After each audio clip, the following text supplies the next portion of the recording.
from Southwest Florida's news leader. This is Wink News at 5. Live off the top at 5, the Wink News Skycam over downtown Fort Myers. Lots of gray skies now, and the warmer air is back. Wink News is the Weather Authority Chief Meteorologist Jim Farrell tracking those warmer temperatures for us. I'm sure you've noticed it is not as cool or as cold now as it was even yesterday. 7 degrees warmer now than yesterday at this time.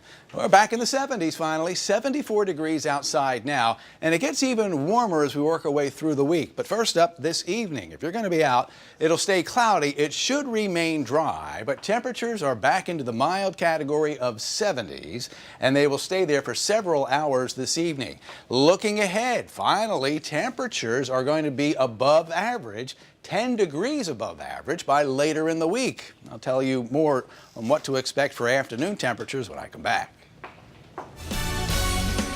Tears, tears, tears. Just why? The main question everybody want to know is why.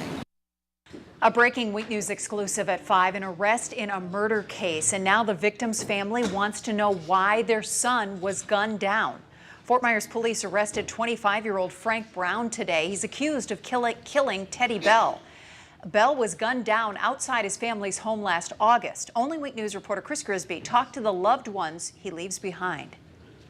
I was like, wow, I can't believe this. A family is relieved knowing an accused killer is off our streets. Sounds like you might have some bigger fish to fry. Moments after being let go for contempt of court charges, the Fort Myers Police Department slapped 5 charges against Frank Brown Jr., including the murder of Theodore Bell III.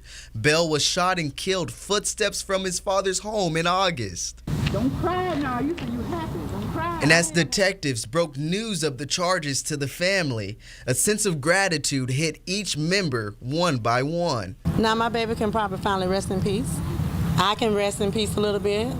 Not quite there yet, but you know, his dad, all of us, you know, it's just the whole family is just as pathetic. Still, they must live with the fact that nothing will ever bring back the beloved father of these 2 children. If anybody take the time out and look at these kids, they suffering the most. We have babies that just break down crying saying they miss Teddy with the dreads. We're gonna get through this. Reporting in Fort Myers, Chris Grisby, Wink News Now.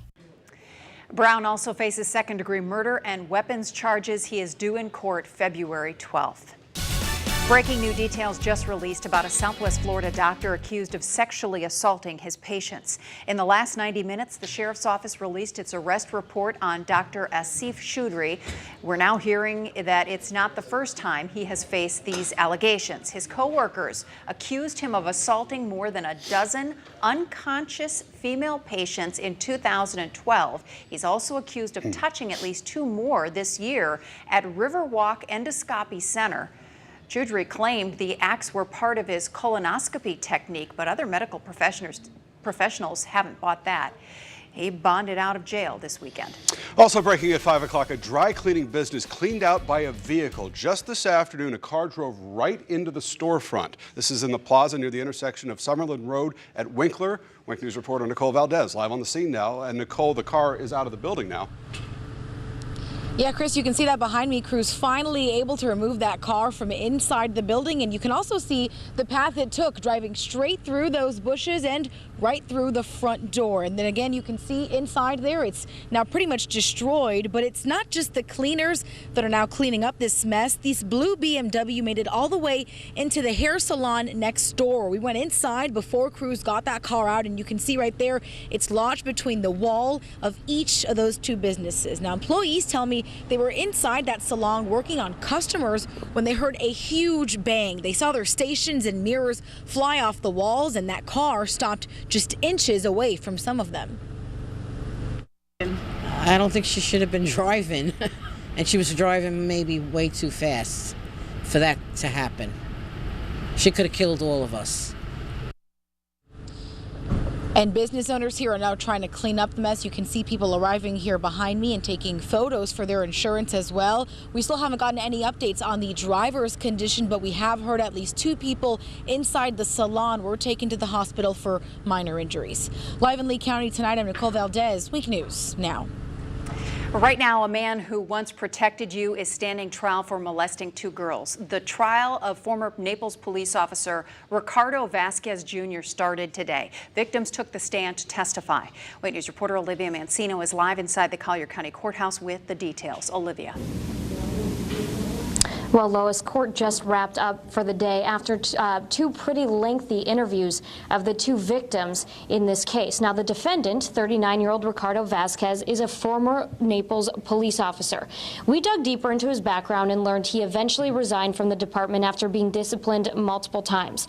Report shows he was frequently late to work. He even crashed his patrol car into a cyclist. Now, he's accused of lewd and lascivious molestation of 2 girls, one just 10 years old, the other between 12 and 16. The defense argues there's not enough evidence against Vasquez.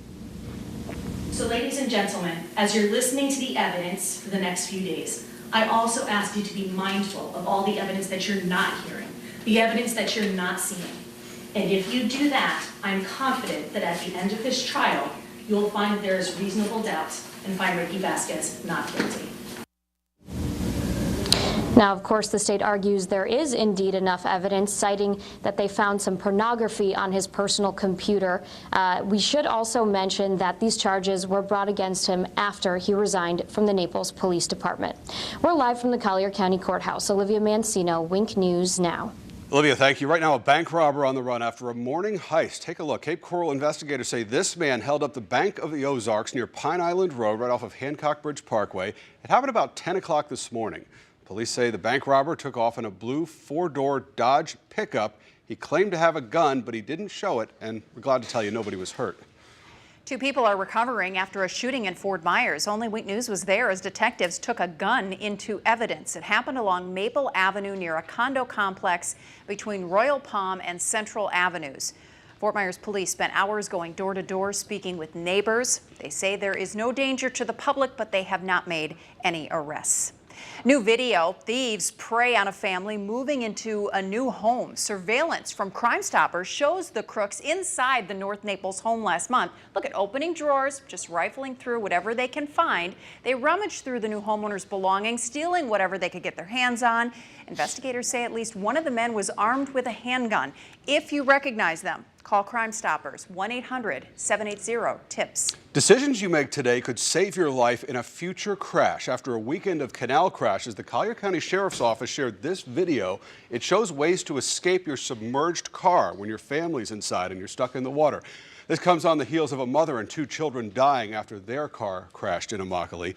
Wink News reporter Hannah Vogel live in Collier County now with some tips that we should all keep in mind. Hannah.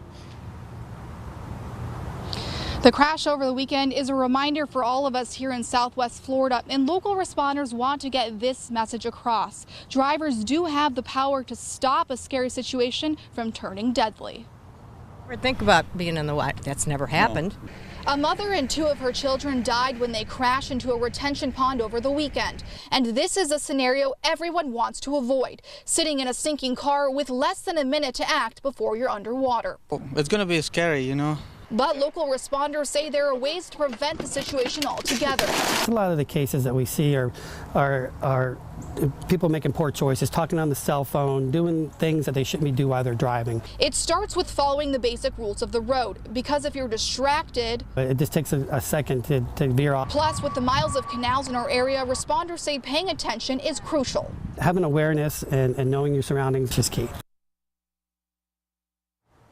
But what do you do if it's a little too late and your car plunges into the water? Coming up, I'll share a 911 call from last week where the police tell me what the woman did right. But for now, reporting live here in Naples, Hannah Vogel, Wink News Now. All right, Hannah, thank you. And there are important tips that you can keep in mind to make sure your family survives a crash. We have them all in the Wink News app, posted right under this story. We have some breaking news for you coming out of Massachusetts right now. This is live in Lynn, which is just outside of Boston. You can see the flames coming out of that building. Firefighters battling this in a multi-family building. Crews from multiple towns in that area are responding to try to get this fire under control. It is unclear at this time how that fire started. A powerful speech fuels rumors of a presidential run. A new day is on the horizon. Oprah Winfrey's speech at the Golden Globes has people wondering if she will use it as a springboard for a presidential run in 2020. Two of her close friends tell CNN that she is actively thinking about it. In the past, she's denied interest in running. Let's get you live now to Mercedes-Benz Stadium in Atlanta, the site of the National College Football Championship, just hours away from now. As we speak, take a live look at all the folks getting in there. President Trump is on his way there. And President Trump is hailing the Republican tax overhaul law during a pitch to rural America at a meeting of the American Farm Bureau Federation. The president just finished a speech in Nashville. He says tax cuts and the doubling of the threshold for the estate tax will help farmers. The president also generated applause with his calls for the American flag and the national anthem to be respected. He's been very vocal about professional athletes kneeling during the anthem. We'll let you know what happens when he attends the College Football National Championship game tonight. And the president is ending special protections for 200,000 immigrants from El Salvador. Now nearly 200,000 people could face deportation. El Salvador is the fourth country whose citizens have lost temporary protected status under President Trump. Officials say Salvadorans will have until September of next year to leave the United States or adjust their legal status. The president plans to visit prototypes for his proposed border wall. Officials say he plans to head to San Diego sometime after his State of the Union address. He was supposed to visit them this week originally. That trip was pushed back because of his appearance at the College Football Championship game tonight. New information, a move to prevent tragedies at baseball games. The Twins just announced they are extending safety netting at Hammond Stadium. Team says they will replace and improve netting behind home plate. They will also extend it all the way to third base and first base. This comes after multiple fans have been hit by foul balls in recent years. Birth control takes center stage, a new law that could force health insurance companies to front the costs. Plus a glimpse at the future, how gadgets are getting smarter and how TVs will change. All new just ahead. And constant construction coming to an end, when you can expect smooth sailing on one of Lee County's most popular roads after the break. With warmer temperatures comes foggier mornings. I'll tell you which ones should be the foggiest when Wink News continues. Now, from Southwest Florida's news leader, this is Wink News at 5. You hear it. I just didn't check relevance. She says she knew her husband looked at pornography, but never suspected he was molesting young girls. A Naples cop is on trial right now. Accused of molesting two girls, today Ricardo Vasquez broke down as his wife testified against him.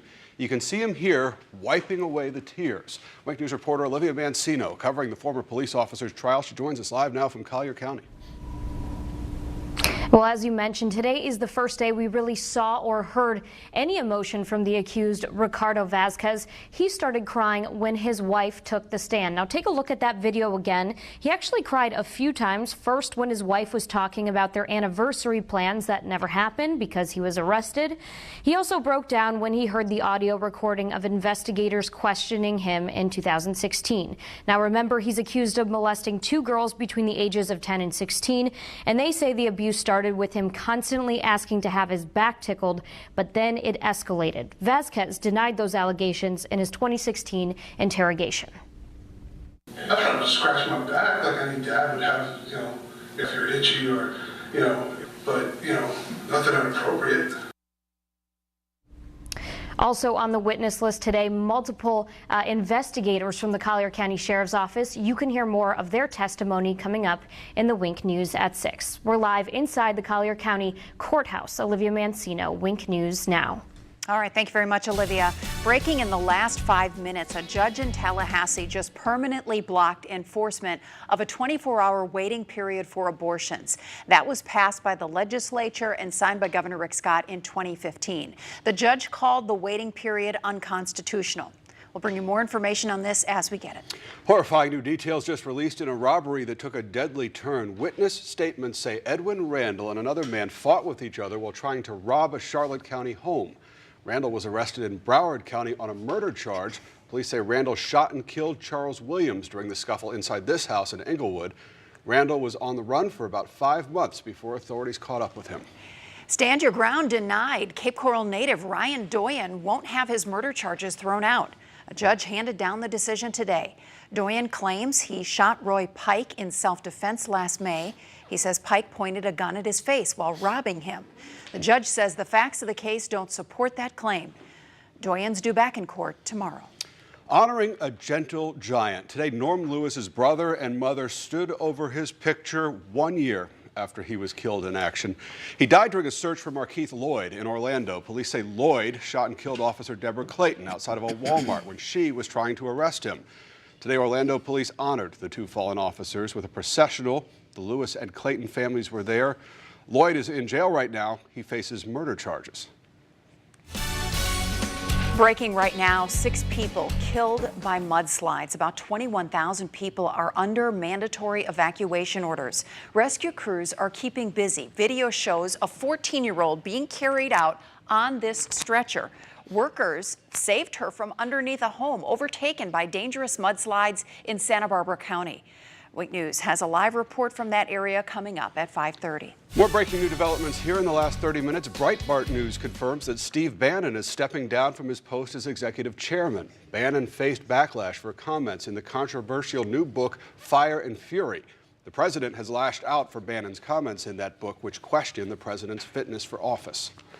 Also breaking at 5, more than 300 pages of transcribed testimony from a research firm hired by the Hillary Clinton campaign have just been made public. Hillary Clinton's campaign hired Fusion GPS in April of 2016 to do research into Donald Trump. They then hired a British spy to investigate the president's past. A compiled dossier from that investigation showed the Russians had compromising information on then candidate Trump. Trump says the dossier was politically motivated. Several GOP-led committees are investigating whether it formed the basis for the FBI's internal investigation into the Russian election interference. Focusing on immigration and security, today President Trump met with lawmakers to hash out a DACA deal. That's the law that allows immigrants brought here illegally as children to stay. President Trump says a DACA deal will only happen if it includes money to build a border wall. There's not a Democrat that is not for having secure borders. How much that wall will cost and the Democrat strategy to get the DACA deal done ahead at 5:30.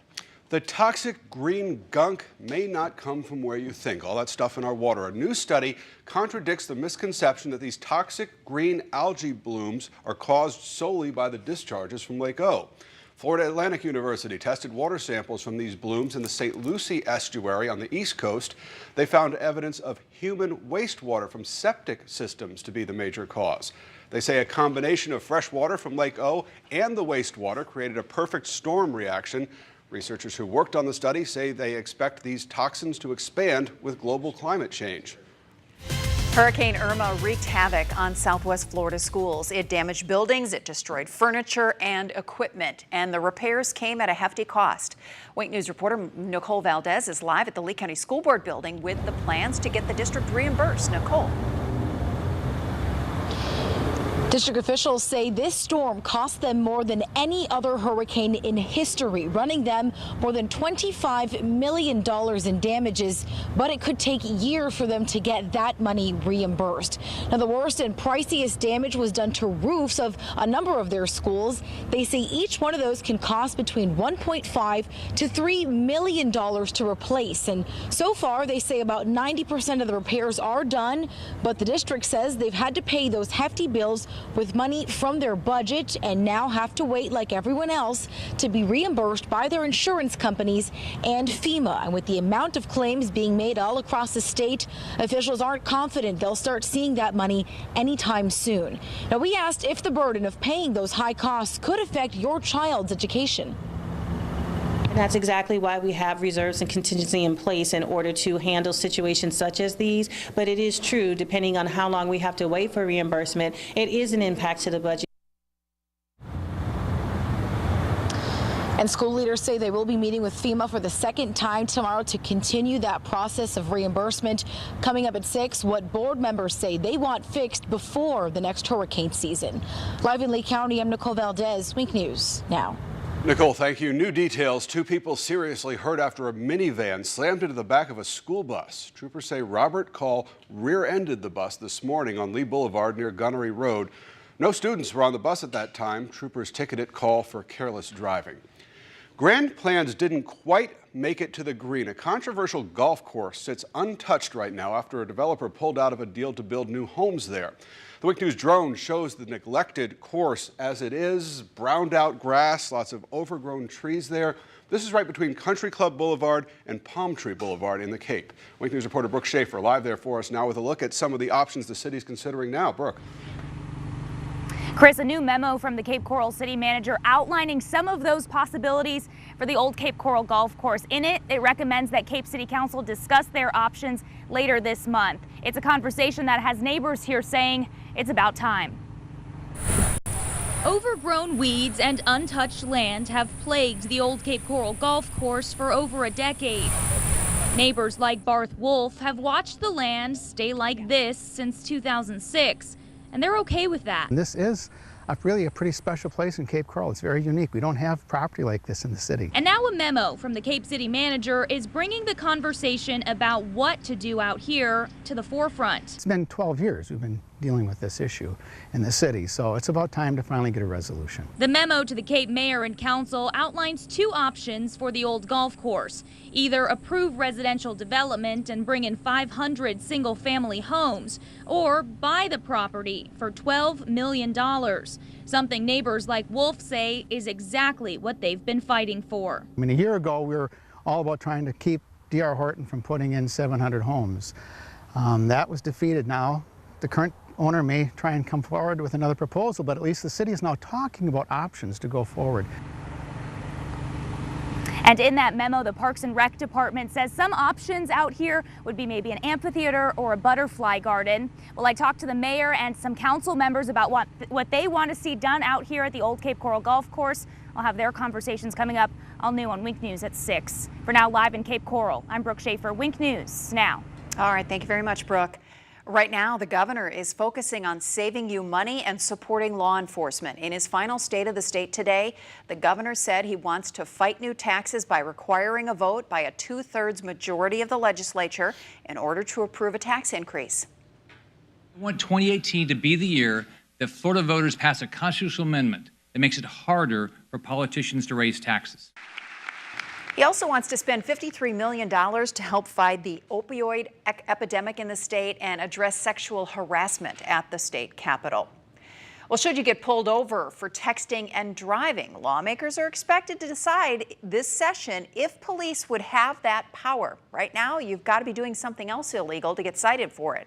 That's one of the several big topics in Tallahassee that it could impact our area. Wink News anchor Andrea Henderson shows us what to look for. Legislation aimed at keeping drivers safe to restoring our waterways. Florida lawmakers will comb through hundreds of bills over the next 2 months. Usually the worst driving examples are when people are texting. Florida lawmakers are trying to outlaw texting and driving. The bill makes texting and driving a primary offense, meaning law enforcement can pull you over and ticket you on texting alone. It's going to be obvious for people that are texting that they run the risk of getting pulled over.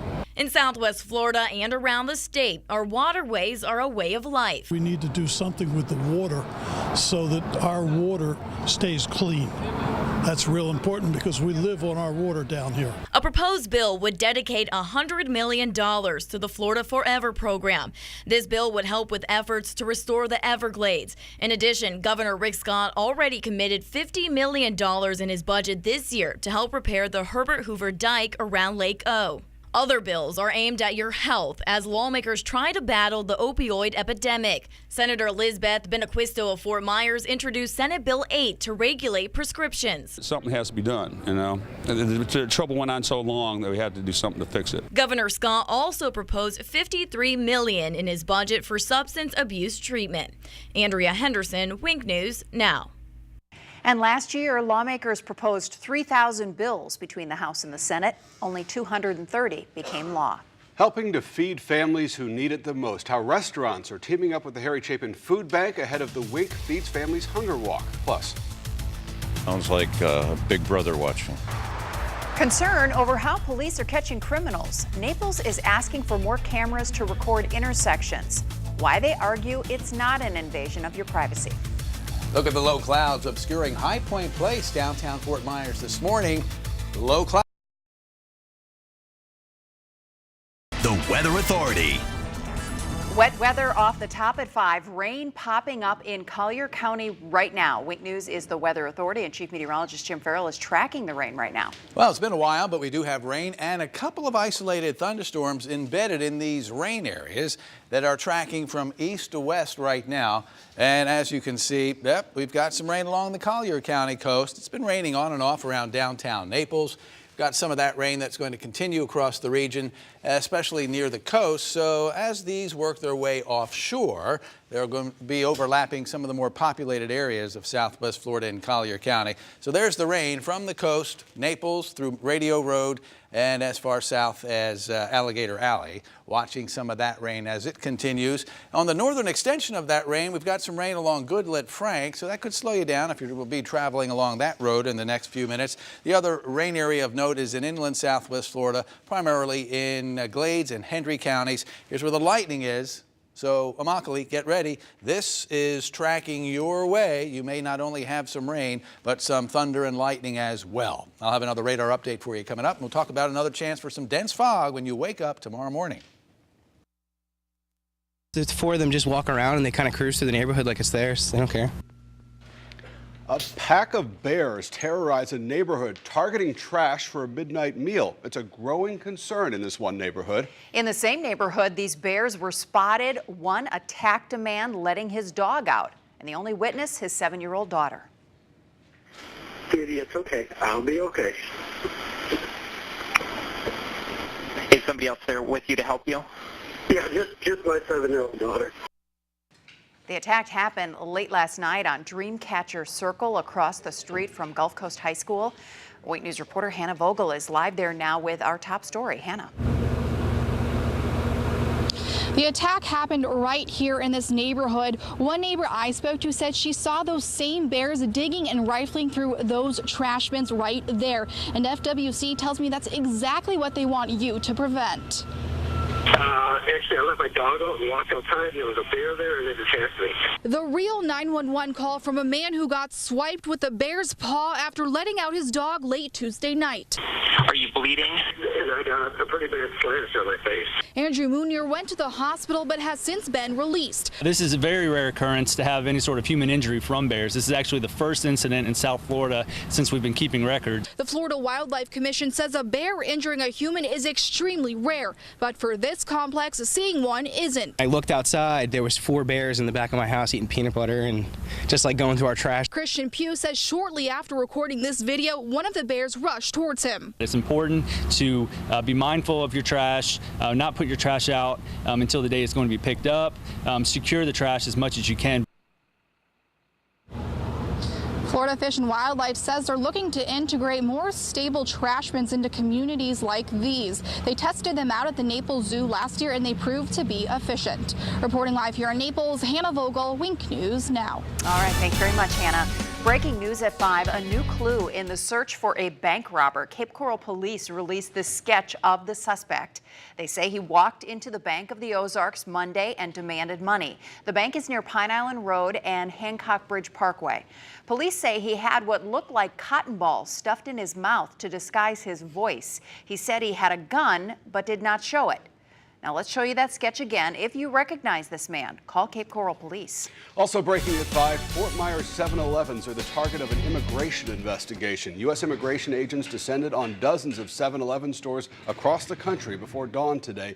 They conducted open employment audits and interviewed workers. It's described as the largest operation against an employer under Donald Trump's presidency. The hiring audits could lead to criminal charges or large fines. We're not sure yet exactly which stores those local ones are. He faces spending the rest of his life in prison, and this afternoon a former police officer broke down in tears as he took the stand in his own defense. Ricardo Vasquez Jr. maintained his innocence while testifying. He admitted to watching pornography with his wife, but denied repeating the same acts that he watched on those girls. He broke down crying when his attorney asked him if he molested them. No. No, I did not. Jurors also heard from the girls who were not identifying here in taped testimony. One of them describes Vasquez as hairy and disgusting. The case should go to the jury tomorrow. A man sworn to protect you in an emergency gets caught up in a case of road rage. Venice police say Charlotte County Fire Battalion Chief John Miller got into a heated argument with two teens. Wake News reporter Christy Gross just learned cell phone video helped police make an arrest. Charlotte County Fire Battalion Chief John Miller now under internal investigation by Charlotte County Human Resources. I spoke to two 17-year-old boys off camera who say they were victims of an unprovoked attack in Sarasota County. In a Venice police report, Miller told officers he thought the teens were trying to ram into his car and later thought the teen driver was reaching for a gun. They say they were here along Venice Avenue and Cherry Street when something set Miller off while they were stopped at this light. A police report says he got out of his car behind them and opened the driver's door. The 17-year-old driver tells me he tried to record what was happening on his phone when Miller snatched it from his hands and took off with it in his car. The teens say they were looking for the phone when they saw Miller's car again. That's when the teens say they followed Miller here to Peach Street and Terrence Drive. They say they just wanted their phone back, but when Miller spotted them, things escalated. According to a Venice police report, Miller came out of a nearby home with a gun. The teens say they stayed in the car. At one point, Miller is accused of reaching in and pulling the teen's hair. That's when police were finally called. Police didn't arrest anyone right away, but they later watched video of the incident on the teen's cell phone. Officers arrested Miller at his home. In Venice, Christy Gross, Wink News Now. Reached out to Miller for comment, but he declined our request for an interview. He faces a burglary with battery charge. McDonald's workers caught on camera in a violent fight with a gun are fired. This video shows the two workers brawling behind the counter at this McDonald's location on Santa Barbara Boulevard and Veterans Parkway in Cape Coral. The fight happened on New Year's Eve. No charges were filed. However, the owner told Wink News today they have a zero tolerance for violence and weapons at that restaurant.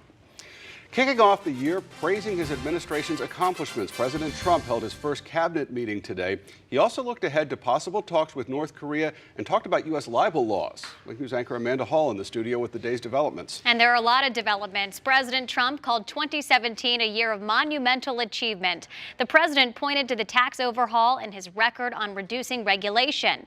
He took credit for this week's talks between North and South Korea. President Trump spoke with South Korea's leader on the phone today and told him the U.S. would consider talks with the North under the right circumstances. President Trump also revived an old campaign promise to challenge libel laws in the U.S. In a press conference after meeting the Norwegian Prime Minister, the president addressed the Russia probe and a possible interview with special counsel Robert Mueller. When they have no collusion, and nobody's found any collusion at any level, it seems unlikely that you'd even have an interview. It's a Democrat hoax that was brought up as an excuse for losing an election that, frankly, the Democrats should have won. In that same news conference, President Trump reaffirmed there would be no DACA deal without funding to build a border wall. Back to you, Lois. All right, thank you, Amanda. All new at 5, a battle over borders. A feud over 5 acres of land started more than a year ago. Cape Coral annexed this land off Pine Island Road near Matlacha in 2016, but not everyone liked the idea. Tonight, Wink News reporter Taylor Bisacki has the judge's ruling and why this fight might not be over. We tried hiring attorneys and we hired what we could and we fought the way we could, but the bottom line is it's the judge's decision and we lost. So. Fueled by protests, passion, and petitions, a year-long battle over the 5 acres of land comes to an end. We're fighting for what we have, so we just like to keep it that way. A judge recently dismissed a petition by people living on Matlacha in the local civic association. They wanted to overturn Cape Coral's annexation of land on Pine Island Road entering Matlacha. Obviously, we don't want Cape Coral coming in and taking over the island or Matlacha, but fighting it with them already owning the property, some of us felt like it was a lost battle. Cape Coral already owns the land, and now the city's working to rezone and modify its future use. Now many fear more development. The more people that brings in, obviously, the worse it's going to be. Based on documents, the judge says the petition won't stand, that its arguments are based on potential speculative future actions without material injuries resulting from the annexation itself. The Civic Association says they're not giving up. Glad they are going to try to fight for it. We'll just keep fighting, I guess. On Matlacha, Taylor Bisacki, Wink News Now. And the Matlacha Civic Association and people living on the island say they're planning their next move, either asking for reconsideration or taking it to the appeals court. We reached out to the city on what that land might become. We haven't heard back yet. New right now, the beginning of a state-of-the-art fire station to keep you safe. Tomorrow, crews will break ground on a new station in the Cape right on that land, the first one built since 2009. Wink News reporter Melinda Lee live at the building site right now. Melinda. And guys, that new Fire Station 11 is slated for this area just behind me along Burnt Store Road.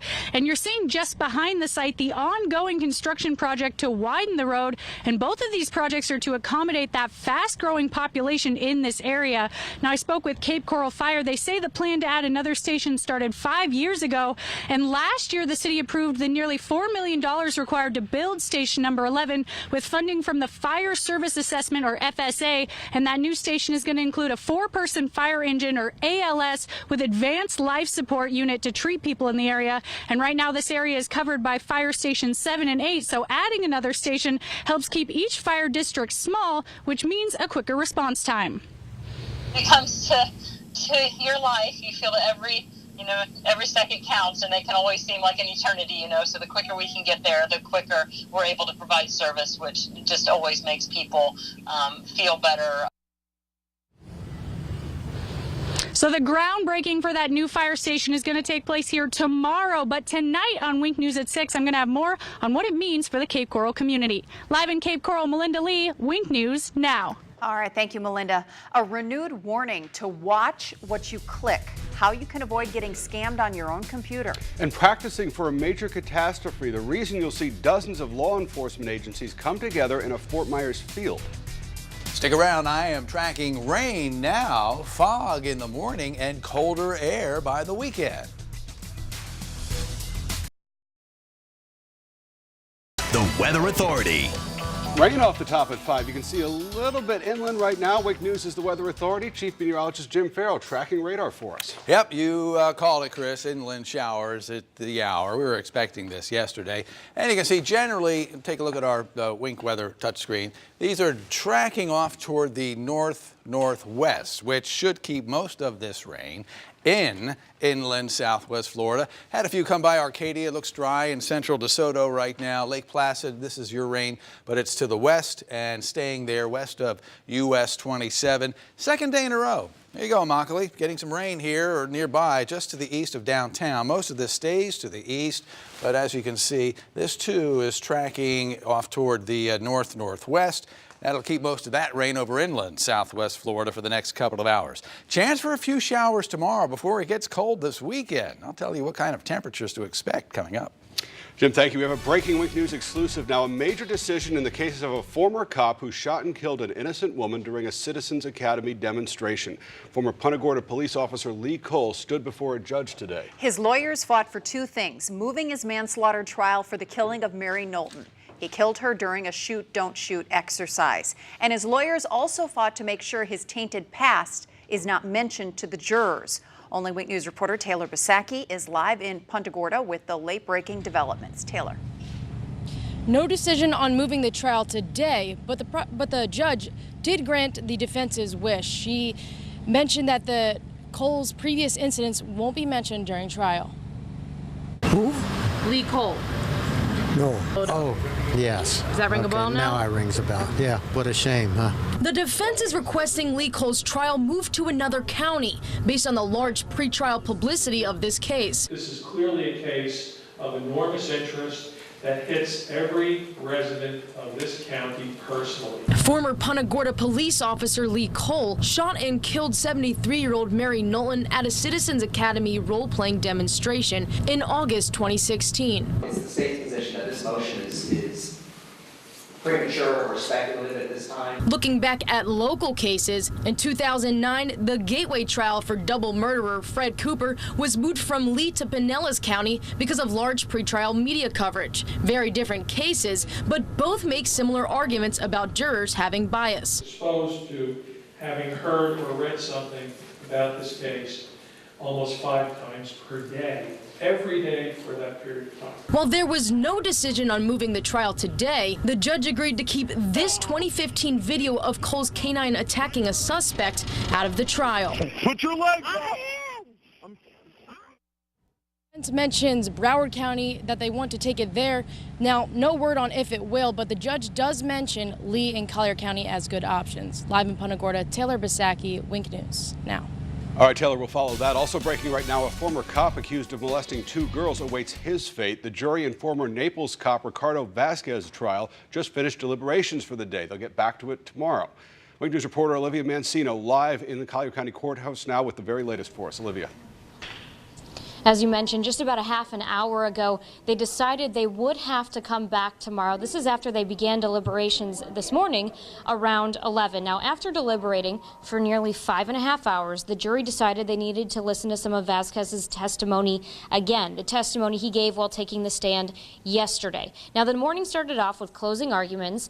Vasquez's defense team argued the prosecution's argument was thin, saying it relied on narratives and not hard facts, while the prosecution urged the jury to pay attention to specific details. There were M&Ms in this box. I'm not the second person that's told you that. There are M&Ms in that box. The question is, do you believe it or not? Ladies and gentlemen, I would remind you that the devil is in the details in these types of cases. Now, if Vasquez is found guilty, he can face up to life in prison. We will be back here in the courtroom tomorrow morning to hear the jury's verdict. We're live in the Collier County Courthouse. Olivia Mancino, Wink News Now. All right, thank you very much, Olivia. Right now, a community fears for its safety as wildlife officials rush to trap these bears. They were spotted multiple times in a North Naples community across the street from Gulf Coast High School. A bear attacked a man in the same neighborhood Tuesday. He survived the bear that swiped its claws across his face. You can see the injuries there. It left a big mark. Traps are ready and waiting to provide some relief. Wink News reporter Melinda Lee just talked to a concerned mother in the area, and she joins us now live. Melinda. And guys, we're actually talking about 4 bears FWC tells me they're confident are in the area, and here's how they say we can work with them and not against them to trap these animals. Yeah, they're always in our backyard and they're knocking over our trash cans. Bears in this Naples neighborhood. Of course, I was nervous being a mom because, I'm outside trying to take walks with the kids and all. Now, Amanda Guadagno says she refuses to walk around the Dreamcatcher Circle apartments at night. I refuse to do it at night. That's my husband's job, to go out at night with the dog. But that's not to say Guadagno wishes ill for the animals. I'm hoping they just relocate them because I do feel bad because it's a little family. A family of 4, according to the FWC, believing 1 mother bear and 3 yearlings are in the area. One bear injured Guadagno's neighbor, Andrew Meanier, Tuesday night. I don't want to wish any ill will towards the bears. They're just doing what they do. But it's not safe to have them here amongst all these apartments with all the kids in it that I see playing every day. So, I'd like them to be gone for their sake, or so this doesn't happen to anybody else. Now, a trap outside of Meanier's apartment hopes to lure in the bears with food.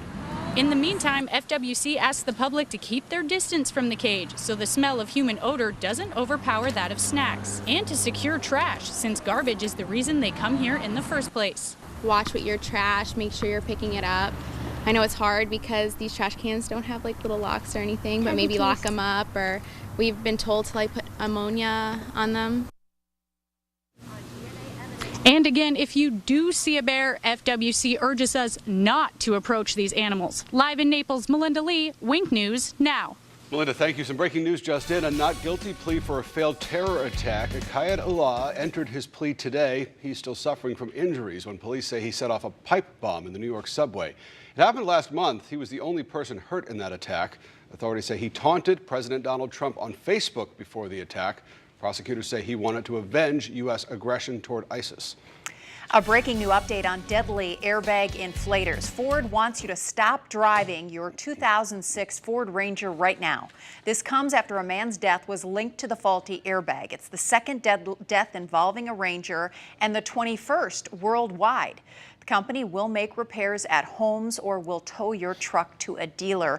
And we have this information on the top of our Wink News Facebook page. Oops, let me get back to that and scroll up for you. It's not the first story on the page. It is the second story right there. You can read all about it. And if you're driving one, again, they're asking you to stop right now. We're going to have more details on this coming up at 5:30. Breaking in the last hour, an agreement to protect hundreds of thousands of young immigrants from deportation. 6 senators say they have reached a bipartisan deal today. Now they're seeking support to push the deal through Congress.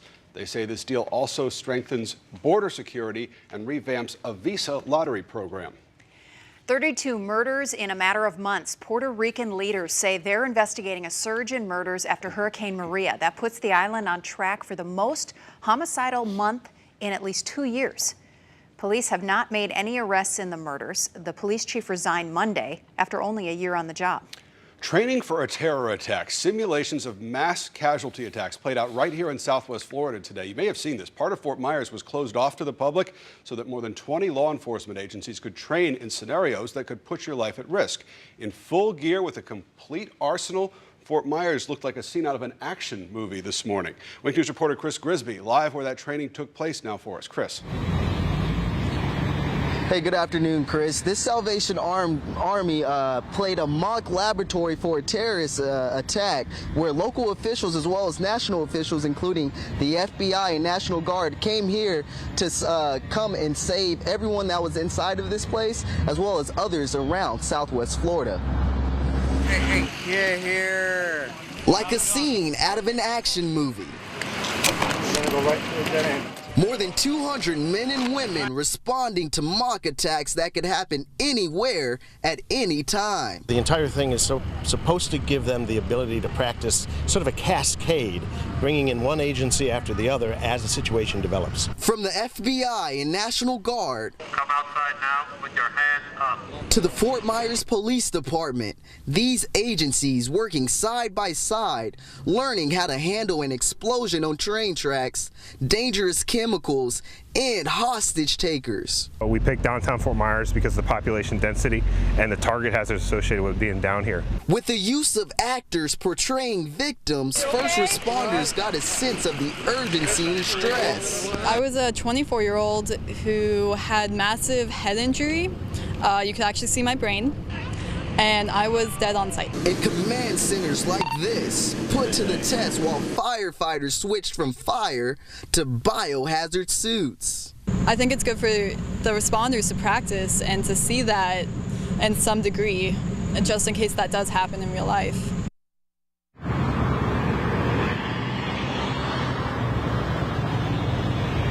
And next year, the Collier County officials plan to host the same sort of deal where emergency officials from all over Southwest Florida could come and convene and meet.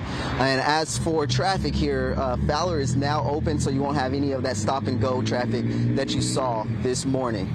Reporting live in Fort Myers, Chris Grisby, Wink News Now. All right, very dramatic. Thank you very much, Chris. New developments, a cop killer's death sentence just got tossed out. It's the latest case to get overturned after the Florida Supreme Court ruled the non-unanimous death penalty unconstitutional in 2016. Wink News anchor Amanda Hall joins us in the studio right now with the latest decision. Amanda. Well, Dante Morris, this man right here, sits on death row right now. He is convicted of killing these 3 men in the Tampa area in 2010, David Curtis, Jeffrey Kokab, and Derek Anderson. In Anderson's murder, a jury voted 10-2, recommending the death penalty for Morris. Now, because that was not unanimous, as the death penalty now requires, the Florida Supreme Court tossed it today. It doesn't mean Morris will walk free. He will once again have to go through the penalty phase of trial. As of right now, 350 men and women sit on death row. About 80 of them have asked the court to review their sentences, hoping they'll be overturned. Lois, back to you. All right, thank you, Amanda. Plus, a dangerous spread of the flu puts lives at risk. What you can do to protect yourself and your family. And the frantic race to find survivors buried by a deadly mudslide. We're learning more about the lives claimed in California. That's coming up after the break. I am tracking a few showers, especially near and northeast of Immokalee. But there won't be any rain this weekend, but it is going to get cold again. I'll tell you what to expect.